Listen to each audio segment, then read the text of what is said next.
What's going on, everybody? This is Brian Mazik, aka Franchise Play, back with another episode of Ask FP. And man, the news about NBA 2K17, my GM, my league, just has me just blown away, just blown away with excitement. Can't wait for that to drop.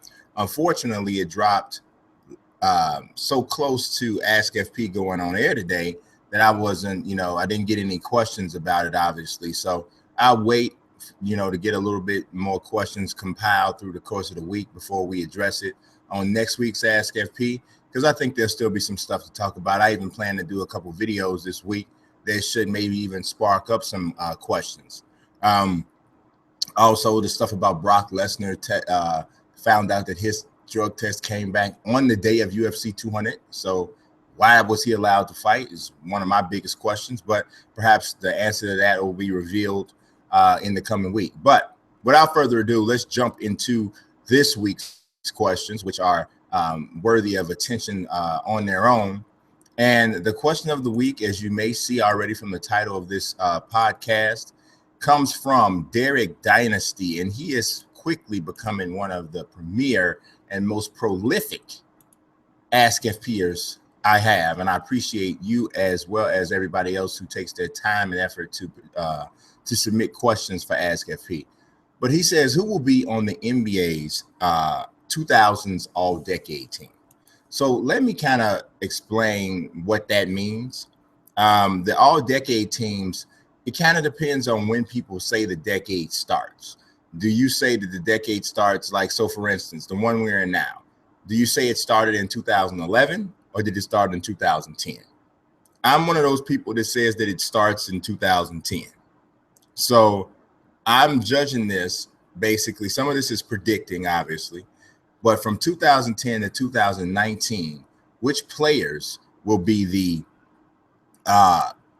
basically the best players of that 10-year span, because 2010 is a year, 11, 12, 13, 14, 15, 16, 17, 18, 19. That's 10 years.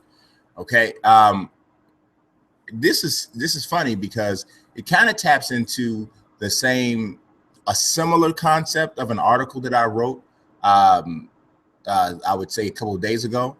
I did an article on the active NBA players who I felt are already first ballot Hall of Famers. Basically, they don't have to do anything else. They're already first ballot Hall of Famers.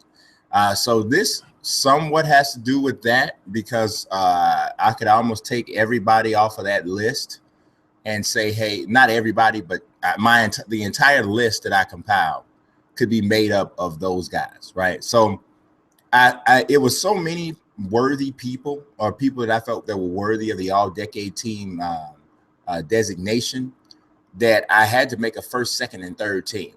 I'm not even going to bother ranking them first, second, and third team. I'm just going to give you the 15 guys that I feel will be a part of the NBA All-Decade team. So I'm not naming the first person based off of they're the worst or the best, but first person, James Harden. I don't think he's going to win a championship, but you continue to average 24, 25 plus points a game. I think there's a good chance James Harden will average over 20 points a game every single season throughout this decade. Wait a minute, he might not have done it in 2010. But from this year on to the end of the decade, I have a good, I'm barring some sort of catastrophic injury, James Harden's going to probably average over 20 a game. The rebounds are high for a guard, and the assist numbers are pretty high, even though, that probably is going to drop if they're going to be really, if his teams are going to win, because he has the ball too much. But still, you can't doubt the prolific scoring. So I think he would definitely be there. I think Kyrie Irving is going to be there. Statistically, there could be a steady fall off if he continues to play with LeBron. But LeBron could ultimately end up giving more weight to him as the primary scorer, which I could see happening over the next 2 or 3 seasons. And that's assuming LeBron stays in Cleveland all that time, because I think there's a chance he's going to leave maybe after this next season, but we'll see. But Kyrie is easily the most dynamic scoring point guard in the NBA. I won't say easily, but he is. So Um, he's the most dynamic inside outside scoring point guard, because obviously Steph is crazy good as a scoring point guard, but Kyrie, when it comes to taking the ball to the basket, finishing against contact, I still, as much as efficient of a scorer and shooter that Steph is, I still like the way Kyrie drives to the basket and finishes against contact better than Curry. I don't think Curry gets the contact as much as he should. That's a whole nother story.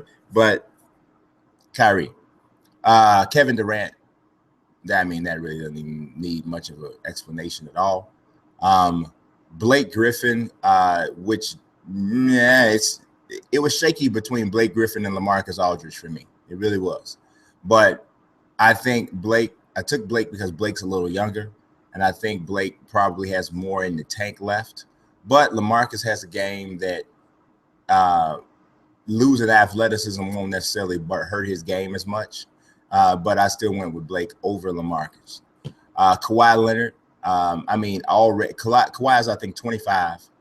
He's already won an NBA championship, already been an NBA Finals MVP. He's already won the Defensive Player of the Year 2 years in a row.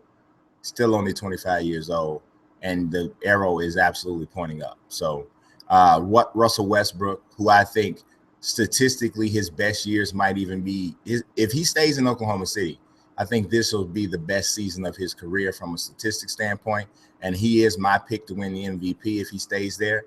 If he gets traded to a team before the season starts, I would still mark him down as my pick for MVP if he gets traded. No, I don't care where he goes.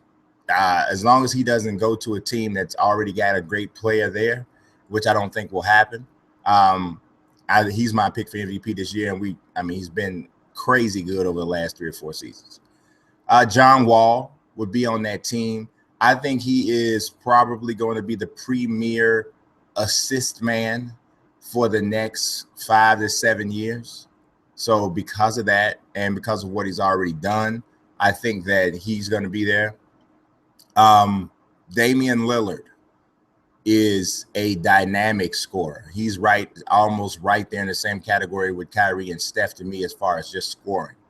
And he is firmly planted in Portland and positioned to be the next, if he isn't already, positioned to be the next great Portland Trailblazers star. They've had the Waltons, the Maurice Lucases, the Clyde Drexlers and Terry Porters, and then into Brandon Roy and LaMarcus Aldridge for a moment, but Damian Lillard is the guy right now.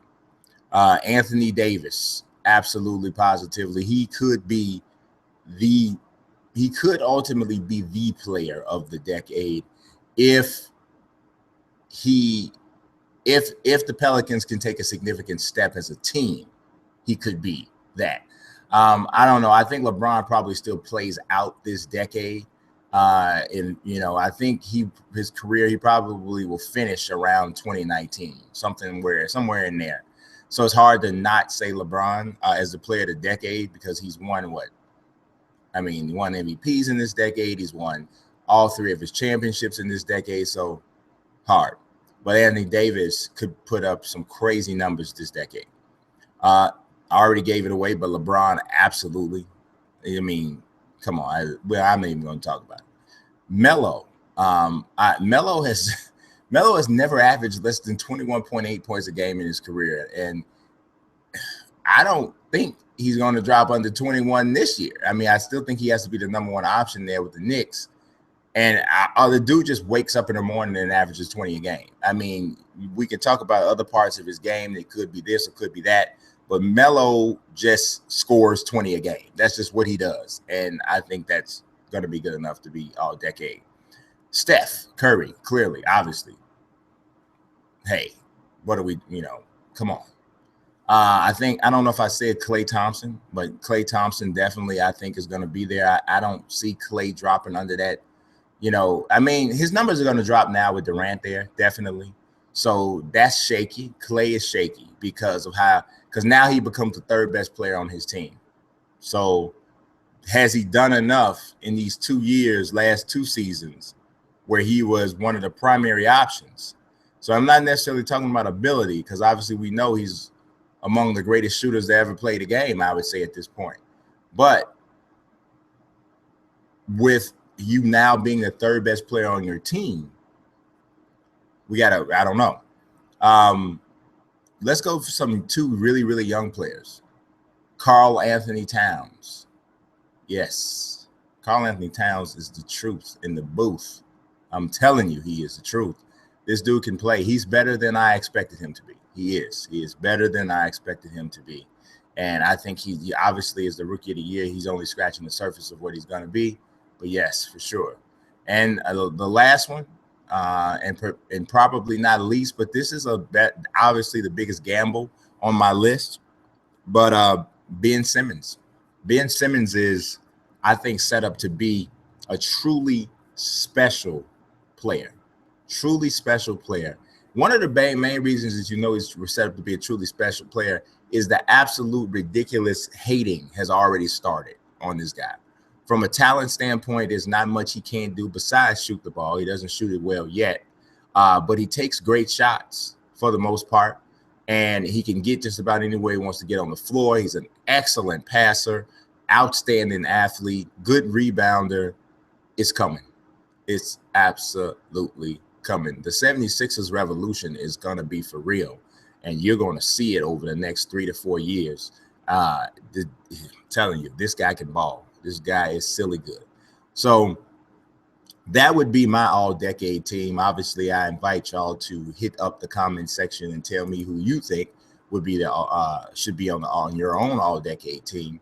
But I would think that the logical ones would have to have something close to that at least. I mean, maybe I missed a guy here or there, but for me personally, I mean, it's hard to say, oh, you're not going to have those guys that I mentioned. All right, so let's hit this next question, and it comes from Hunter Stone. He says, do you think that Kyrie has the potential to be an all-time great point guard? And if so, not why? Now, my answer to that is going to sound kind of weird, right? Because I put him on the all-decade team, and I also, in my article about Hall of Famers, I mentioned that he had a chance to be a first ballot Hall of Famer. I don't say he is one yet, but I say he has a chance. I'd say kinda has a chance to be an all-time great point guard. And the only reason I'd say kinda and not definitely is that Kyrie is not a pure point guard. Kyrie is a scoring point guard. Kyrie is really kind of like a two guard in a point guard's body. He is looking to score, and he is really, really good at it. But he is not a great setup guy, And I'll say this, and this is the thing where people start to feel like I'm maybe putting Kyrie down, but I'm not. I'm just really talking about what I see. Kyrie does not make his teammates better.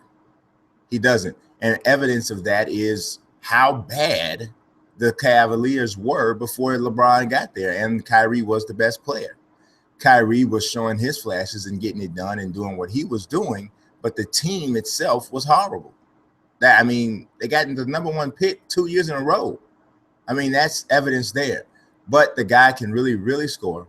And he is definitely going to benefit from playing alongside LeBron because he'll get a lot more team success than he would have gotten. But he is a dynamic scorer. But he doesn't really make his teammates better. He just doesn't. That's just the facts, right? I know it's not necessarily a popular thing to say right now because Kyrie, where everybody's riding Kyrie's wave, which is understandable. But that doesn't change who he is as a player. Next question comes from Simon Torvey Sunland, and he says, what do you think of the changes of the hacker rule? I don't like them at all, Simon. I don't like them at all. I really think my man K Spade, fellow YouTuber, he put it very nicely. He said, so now we're going to baby these millionaires who cannot shoot free throws. And I don't care that people are saying, oh, I don't want to see anybody, fouling guys down the stretch. It's making the game too long. That's crazy, man. This dude can't shoot free throws. This is a weakness of his. And why are we going to help them help take that away as a factor? Free throws are part of the game. If you can't make them, that's a strategy. And I just feel like it's really giving them a pass and giving them the easy way out. I don't like it at all, but it is what it is. But I don't dig it at all. I really, really don't dig it. All right, the next question comes from Simon Torvey Sumlin. He says, do you think that the NBA will have new expansion franchises soon? He didn't even know he was coming into the NBA 2K conversation. If so, where do you think they will be located? I don't know if soon is the word I would use, but I do think that 5 to 7 years, I think we could be looking at an expansion team. I think the NBA will strongly look at Las Vegas because Adam Silver is one of the commissioners of a major sports league who is incredibly open to the concept of embracing gambling in his sport. Because obviously most sports already deal with it. They just act like they're not supposed to. But, you know, he's open-minded about it. And obviously his owners are too, because if they weren't, he wouldn't be saying it. So I think that's something that'll probably happen. I also think that it's very possible Seattle will get another team. I know that's the one that stings many people the most, but I do think that that's possible. I personally, and I have no idea to how feasible this is on either side, but there's places that I would love for the NBA to have a franchise, and I'll probably make it so in the new NBA 2K17. But I think St. Louis, obviously they had an ABA team, St. Louis Spirits. I think they need an NBA team. I think that's awesome. I think Virginia having an NBA team would be just great. That's just, I mean, these are places that feel like basketball, you know, and they don't have a team, you know. That's just kind of crazy. So those two definitely, I'd say, should have teams, but we'll see if that's what actually transpires. The next question comes from Ty Bud, and Ty says, with John Jones being suspended, where is the buildup supposed to come from in the light heavyweight division? So what I'm thinking that Ty is saying is, where is the draw in the light heavyweight division? Where is the fighter or the feud or whatever in the UFC's light heavyweight division that is supposed to get people excited, basically? And I'm going to tell you honestly, man, the UFC better hope like crazy for the light heavyweight division. They better hope like crazy that Anthony Rumble Johnson defeats Glover Teixeira and he beats one other guy, and they can actually build legitimate hype towards a fight between him and Daniel Cormier. Because Anthony Rumble Johnson is the one guy in the division who has that it factor. That, oh my God, this dude is absolutely awesome. Now, Cormier's already beat him up, actually. I mean, he knocks Cormier down early, which if they ever fight again, you can bet 100% the UFC is going to replay that knockdown 9 million times to try to make you believe that Anthony Rumble Johnson can beat Cormier. I don't think he'll be able to beat Cormier unless he hits a home run early. But if he doesn't, once Cormier takes him down, it's over, because Cormier is filth on the ground. He is a nasty wrestler, and Cormier is just so tough, man. And it's really a shame that Ty Bud and others are asking this type of question about the light heavyweight division when you got a guy like Cormier there who is already so good, but he doesn't have the type of personality that people will gravitate to. He's not nasty enough. He doesn't have quote unquote the cool factor, but he's nasty, and he already lost to John Jones. So we already know John Jones is the best fighter in the division. So, but Cormier's never been in trouble. None of that, man. And it's a shame that guys like him don't get more credit. And I'm even guilty of it to a degree, because I've always been a John Jones over Cormier guy. But lately I'm changing that a little bit. I really am. I'm giving Cormier much more respect. He deserves it. He's earned it. And I'm not down on Jones or not liking him or anything, because I hope and pray that John gets himself together, whatever's going on. I don't know what it is, but whatever it is, I hope he gets himself together. But we need to be giving people like Daniel Cormier a little bit more love and respect than we give him, to be honest. All right, so next question comes from Von Respa Jr. And Von says, what moment had the bigger impact, Hogan slamming Andre, or Lesnar breaking the streak? This is a good question, honestly. It really is. For me, honestly, I would probably say Hogan slamming Andre from an industry standpoint. That was an absolutely iconic moment. The WWE was still doing this at the time when that happened. They were still moving this way, and that helped it continue to go that way. The Lesnar Undertaker streak was kind of like one of those, oh my God, really? Did they just, oh, how did I do the guy's face? The Undertaker face guy, whatever that was, right? So that made you do that. And on top of that, that match sucked before that happened. That match just sucked. Before he beat Lesnar, before he beat Undertaker, the actual match was terrible. So I don't know. I think I would say Hogan Andre. I think it was bigger for the entire industry. But, that was still a big deal, obviously, when the streak was broken. Next question comes from Logan Hayes. He says, people talk about KD taking the easy path, but how would LeBron's career have been different in the West? I think it would be different, but I think it would have been, he would win anyway. When you got a guy of that ilk, he's going to win. He's going to win. One way or another, he is going to win. So I don't think that, just like people say, well, Mike never won without Scotty. And that's true. And that's one of the reasons why Scotty deserves to get so much credit. But Mike was going to win anyway. One way or the other, Mike was going to win. And it would have been maybe another guy involved or whatever, another guy playing second fiddle, but Mike was going to win. I think the same thing about LeBron. And you could make the case that LeBron would have won earlier in the West because he might have been on a better team. So, it's not as if we have to say, oh, if you're in the West, he had to been playing for the Timberwolves, or if you're in the West, he had to be, playing for the Phoenix Suns or something like that, or a team, at the bottom of the, the Sacramento Kings or something. Could have been in the West with Oklahoma City, in the West with the Clippers, in the West with the Lakers, wherever. I think that LeBron wins no matter where he goes. I don't think that, being out West would have changed his legacy much. It would have changed the faces involved, but not the bottom line. Greg Rimpale has the next question. He says, do you consider Steve Nash one of the best point guards in the NBA history? I definitely think Steve Nash is one of the best offensive point guards in the NBA history. He's one of the greatest shooters, period. Just flat out, period. He's one of the best shooters to ever live. He's always been a horrible defender. So that's that. He never actually won. I think they did they go to the Western Conference Finals? Maybe. So he didn't win. So I can't say that.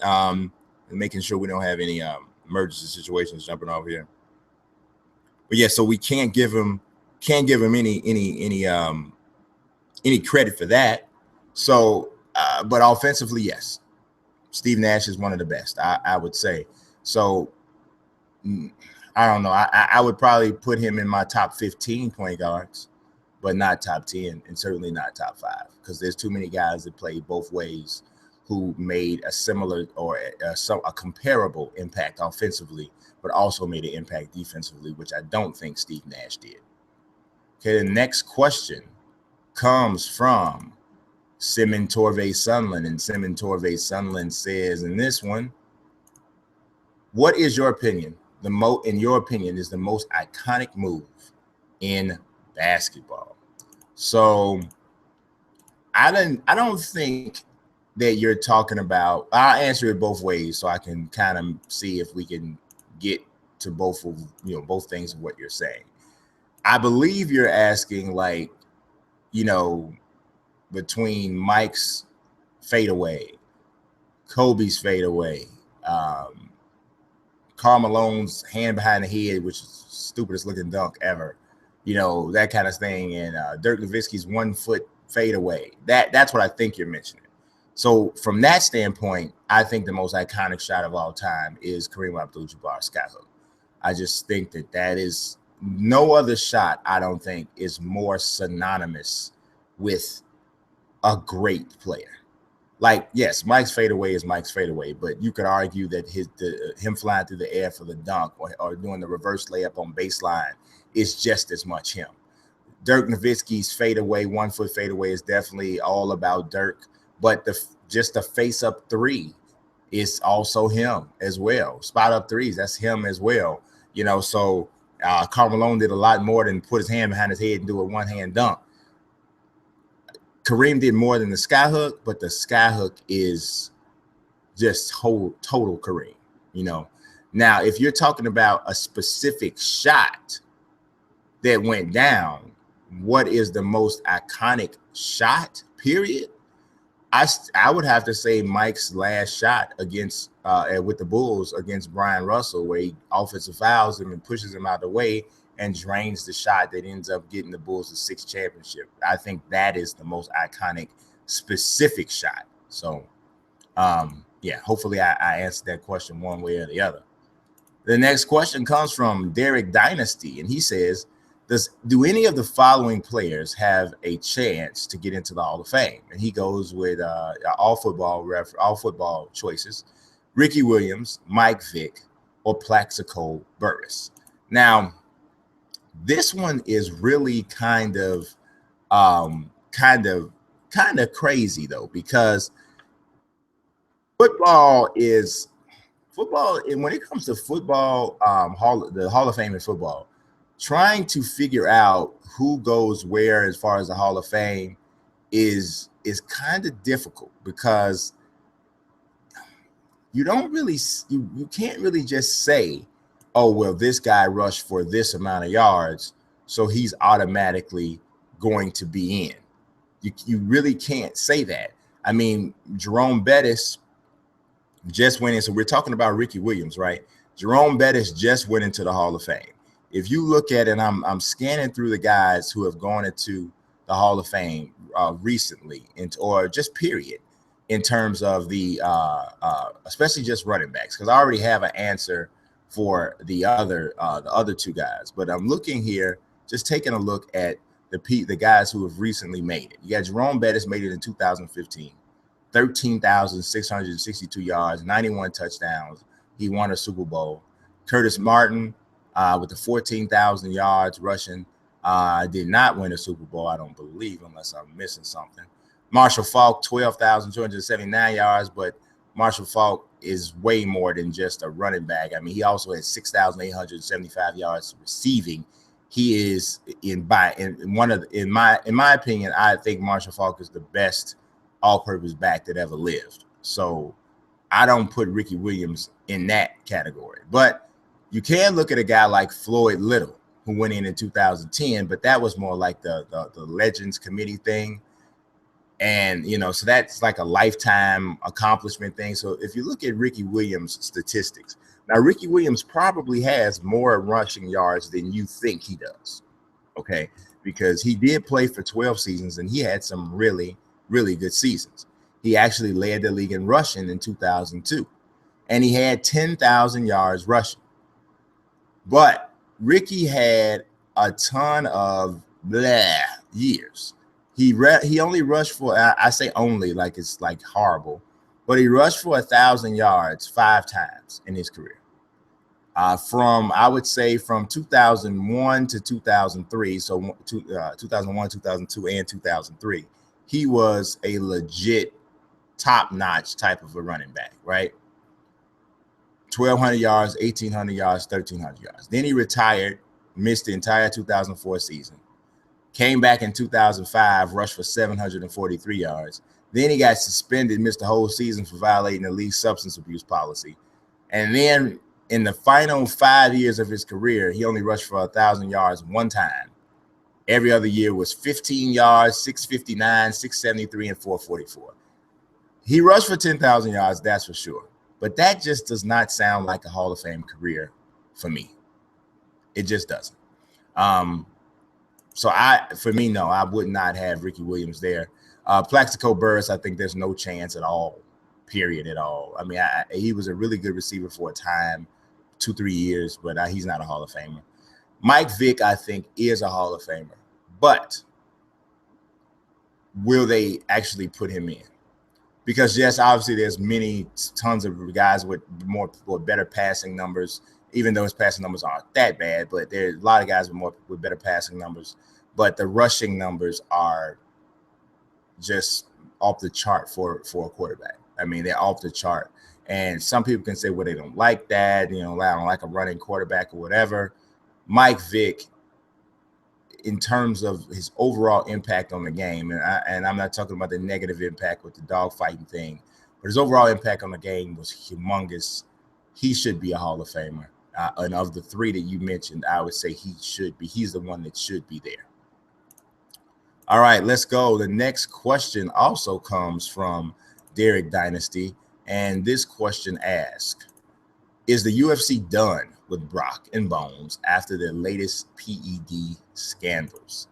I think it's a good chance they're done with Brock Lesnar.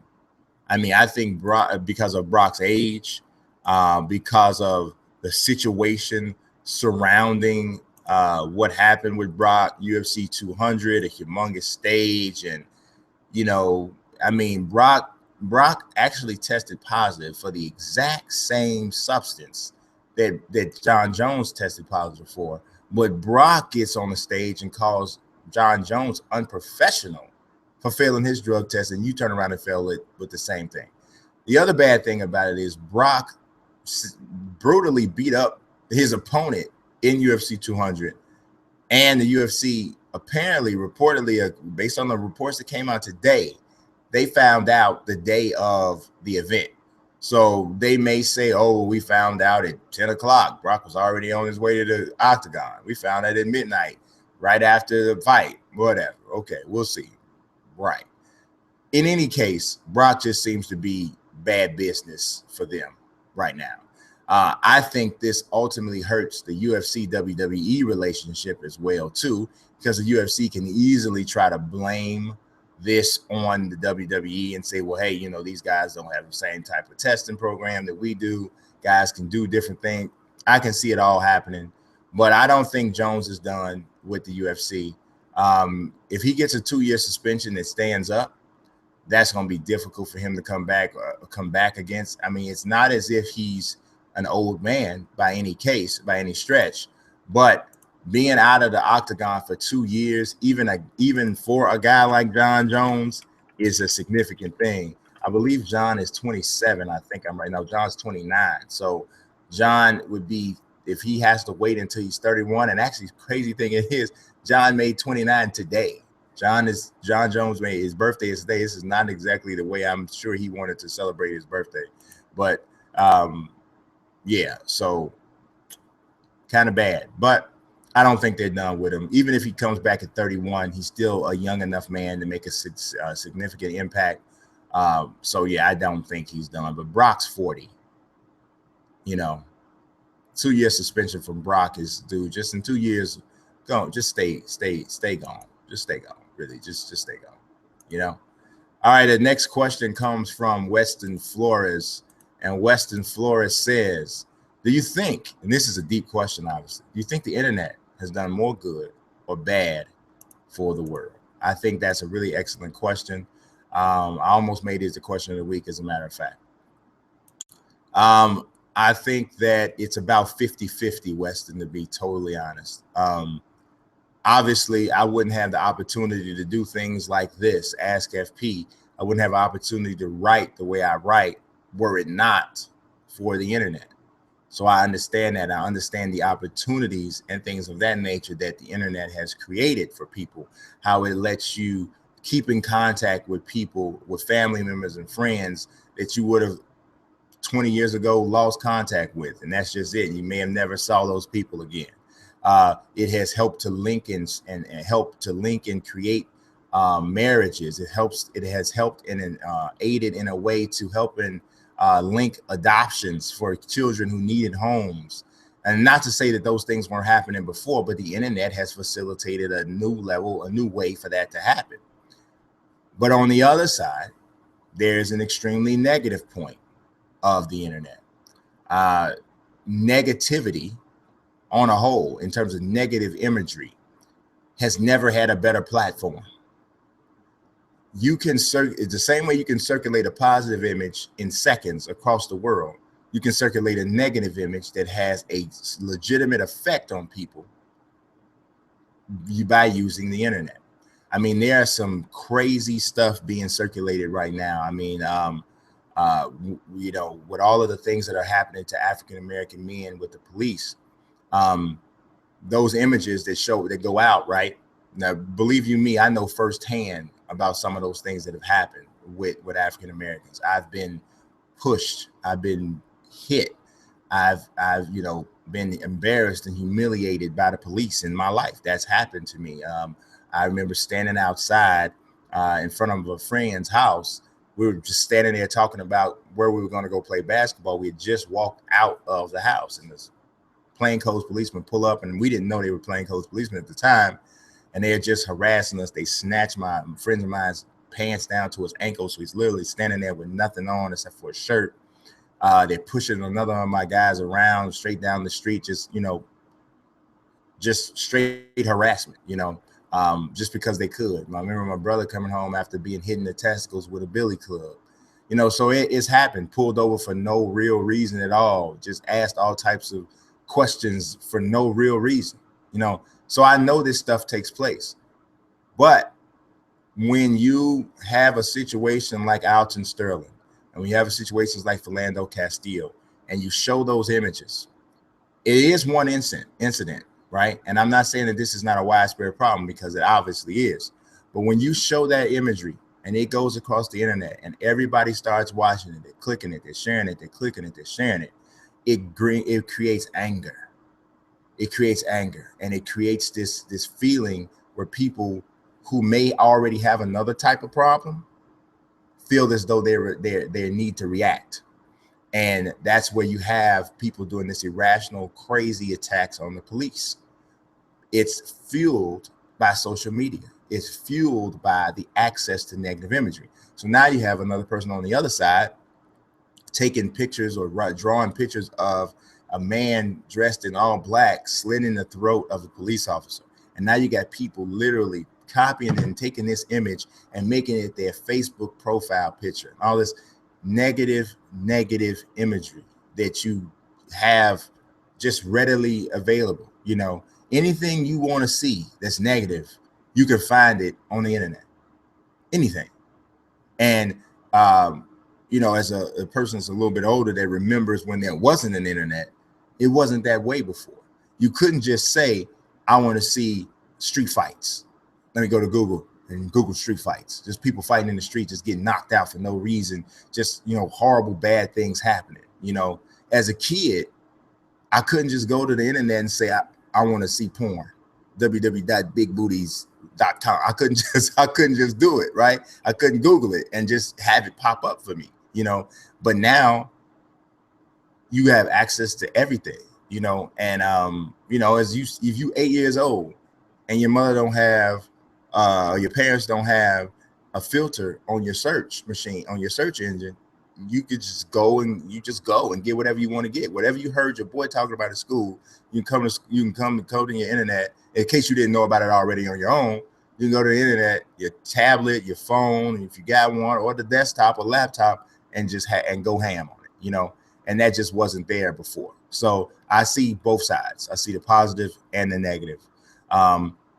You know, there's a way where people say, well, you can censor the internet, but everybody goes up in arms when they talk about that. But they also go up in arms about the negative aspects that the internet has brought up. So,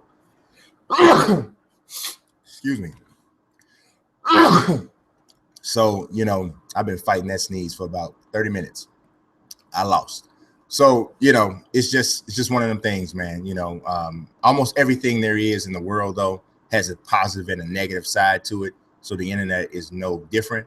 It's just that it is potentially more dangerous. So that's that. Next question comes from Ruben Ayala. And Ruben Ayala says, why don't you think the MLB The Show series hasn't included classic teams yet? I think it's actually a numbers game, man. And really, to be honest with you, Ruben, obviously MLB rosters are larger. So when they gain the access to get these players included in these games, they have to go to each individual player and to get the buy-in to have their likenesses recreated in the game.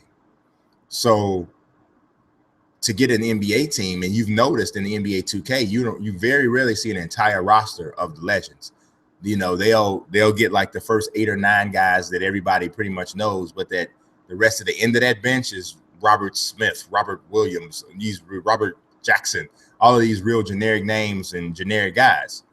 Well, if you only get 8 or 9 guys signed in an MLB to show or in an MLB roster, you don't even have the full starting lineup, let alone the whole rotation and the closer and all of that. So 25-man rosters, that's a lot of guys to get signed in. So I think that's the biggest reason.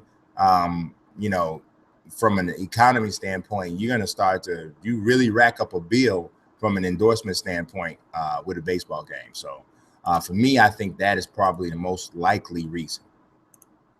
All right, the last question comes from Clark Kent Allen. And he says, which team in the West will be the biggest threat to the Golden State Warriors in the upcoming season? You know what? This is a good question because the answers are not as obvious as they were last year. I think it was pretty easy to know last year that Oklahoma City was going to be a big threat. Obviously, that's not going to be the case because Durant's gone. He's in the Golden State. Then we said, well, San Antonio is going to be a big test, but San Antonio is going to be without Tim Duncan. And how does this team make that transition without their leader? I feel positive that they're still going to be the one that's probably the biggest threat in the West. But the Clippers, I think, will be a big threat as long as Blake and Chris Paul can stay healthy. I think you got to look at them. But I'm going to be honest, man. The Rockets don't play defense. They're not going to be a big threat. I think Minnesota's an up-and-coming team, but we're talking about a team that'll probably make the playoffs in 6, 7, and 8 seed, but I don't see it going higher than that. I still think that Portland needs more help in the front court. I don't like Memphis's team at all. I really don't. I think that their whole style is antiquated at this point, and I don't think they have the wings to consistently be a factor. So, I mean, I really think it's about this with the Spurs and the Clippers are the only legitimate threats out west. I mean, Dallas won't be good enough. I can't think of another team out west. I mean, I'll take another peek just in case I'm forgetting somebody. But I mean, I don't see it. I really don't see, aside from the Clippers and the Spurs, where any kind of threat can come to Golden State. It's Thunder falls way back. Portland isn't quite ready. Dallas isn't ready. I don't like Memphis. The Rockets have a little bit of a shot, but then we're really going down with Utah, who I think is a playoff team this year, but not ready for that. Sacramento, as long as they got DeMarcus Cousins, I think they're going to be underachieving. Denver's not good enough yet. I mean, they still need more pieces. The Pelicans and the Timberwolves are the sleepers and the teams that could potentially make the biggest jumps for me. I don't believe they can jump to the point where they can be a serious threat for the Warriors, but I think they make the biggest jump from 12 and 13 in the Western Conference last year up into the middle of the playoff format pack. So I don't think Phoenix does anything yet, and the Lakers are not going to be ready at all either. So that's my answer for that.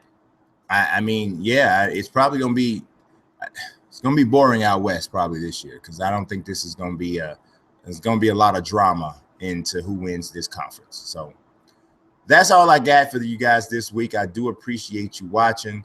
If you are WWE fans, I do the full results and recap piece for Raw and SmackDown. SmackDown is going live today in about 10 minutes, as a matter of fact. The brand draft is there, and I'm actually kind of excited. So I do a live results piece, or it's not a live results piece. Basically after the show goes off, I have the full recap analysis. I analyze mic work. I analyze the matches themselves, and it's filled with social media. So if you don't get a chance to watch SmackDown, what I try to do is I try to write it up to a point where you feel like you saw it, basically. So that's my goal. That's what I try to do. So definitely keep an eye out for that. Like I said, I appreciate you watching. God bless. Peace.